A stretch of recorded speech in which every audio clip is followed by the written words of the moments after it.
Hi everyone.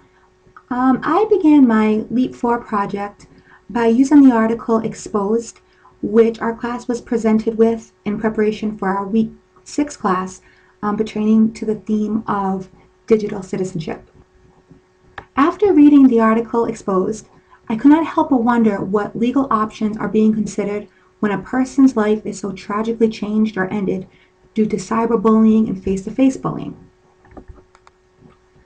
Questions I had after reading the article were what actions can someone take who is being cyberbullied? What happens if the cyberbullying continues? Who is held responsible for cyberbullying? What legal consequences are there for people bullying and or harassing someone? After exploring the databases available through URI, focusing on the topic of cyberbullying, I came across this article titled Courts Join Crackdown on School Bullies. This article focuses on various bullying cases that involved an assortment of legal actions. This article takes a look at the many factors involved and who is to blame for youth taking part in bullying acts. So this article is kind of subdivided into different blame, so to speak, of should parents be blamed, should the students be blamed, should the school districts be blamed. So each part of this article is broken down, and I'd have to say by the end, you have a pretty good sense of if someone is or someone is not to be blamed for the ultimate act of bullying. As I read in the article Exposed, Amanda Todd was continuously bullied for the cyber encounter in which she quickly showed her breast, also known as flashing, to a man she was chatting with online. The man then used the image to blackmail her, where he proceeded to share the image online with her family, friends, and peers. This harsh action began the start of many cyberbullying attacks towards her and eventually resulted in Amanda committing suicide. The beginning of this article, right here, as I highlighted, says both the historic face-to-face bullying and the newer cyber variety are relentlessly prevalent.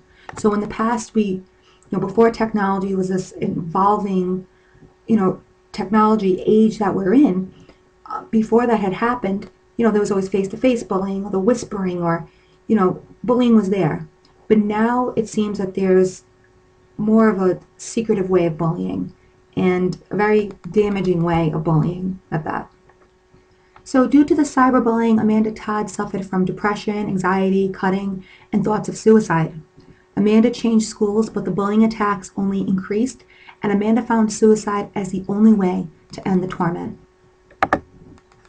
Right here, as I highlighted, the courts are taking a new attitude, and as this article says, it might be paraphrased like this: if you can't fix this problem, we will.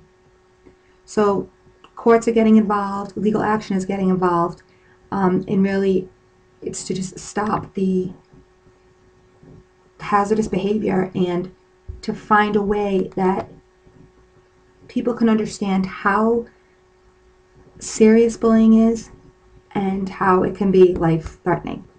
As we see in this part of the article, it says blame the school district. So what happens is the Kansas Court of Appeals ruled in November of 2014 that a school district could not use a federal law to escape potential liability for constant bullying. So what happens is that in the fall of 2011, Austin Sanchez was a new 7th grader at Lansing Middle School in Unified School District number 469. The school had a zero-tolerance bullying policy. So a few weeks after school started, basically Austin was being bullied for his height, for his lazy eye, and on another occasion, a knife was even pulled out on Austin. So in addition to as many as 10 times, he was being bullied. Austin told his mother, which was an excellent decision. She called police and went to school to see the principal. The consequence for this bullying action was that the bully received 2 days of out-of-school suspension, 1 day of in-school suspension, and was told to stay away from Austin.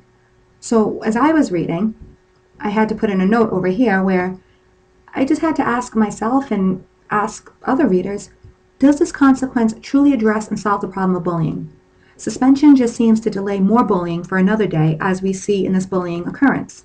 Sadly, not only was the bully continuing to bully Austin, but he also had someone join him in his bullying behavior, as we can see right here. CS continued his abusive behavior and was joined by another student. Austin's mother attempted to sue the district for negligent supervision, but the case was dismissed. This case that occurred in New York City ends with the students who are the ones bullying the student gaining a sense of empowerment. The New York City Public School District must pay the private school tuition of a 12-year-old girl with autism, referred to as LK, who experienced brutal bullying where she was ridiculed, she was pushed, she was tripped, she was chased with ketchup where her peers told her it was blood, she was laughed at when she spoke in class. Her parents tried reaching out to teachers and administrators face to face as well as in writing, and when school officials didn't respond, what ended up happening was the parents moved their child to a private school where the school district ended up paying for her tuition. So even though now the little girl is out of this environment of bullying and harassment, the children doing the bullying or the youth doing the bullying still, they get empowered. They can still bully other people, where what they're learning is that the more they bully, the more chance it is that they'll get that student to leave. As we're getting to the end of the article and we're seeing different categories of who's to blame, I think this quote right over here really sums it up.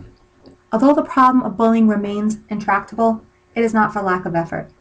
So it's not that people are not trying to stop it, it's just something that's happening, and in my opinion, isn't any one person's fault or one group's fault, but there needs to be a way of implementing teaching opportunities that are meaningful and youth can connect to understand that cyberbullying, face-to-face bullying, any type of bullying is not only wrong, but it affects people more than what they probably see on the outside. So school districts are exploring innovative solutions such as Utah's Ogden and Weber school districts. So what's happening here is educators and the police department, they're creating a text tip for line for students to anonymously report bullying and other harmful activities. So there's like a connection with neighborhood police department and school officials. This creates awareness that legal action will occur and bullying is not an act to be overlooked. The program is called Friends, and text messages are forwarded to police, school counselors, and administrators. The U.S. Department of Health and Human Services developed a free Prevent Bullying app called No Bullying that can be downloaded from the Substance Abuse and Mental Health Services Administration website to mobile devices. And in conclusion to this article, which I highlighted in blue, courts are a poor solution to an on-the-ground problem and should therefore exercise restraint in assigning backward-looking blame to parents, schools, or students in assessing penalties or jail time. Equally true is that laws, policies, regulations, and rules require deliberation, moderation, and flexibility, while still protecting vulnerable children from being subjected to life-altering abuse. Let's work together as a community. Let's work with our teachers, our librarians, our police department, and educate students of the detrimental effects of bullying so that what happened to Amanda Todd will never happen to anybody else.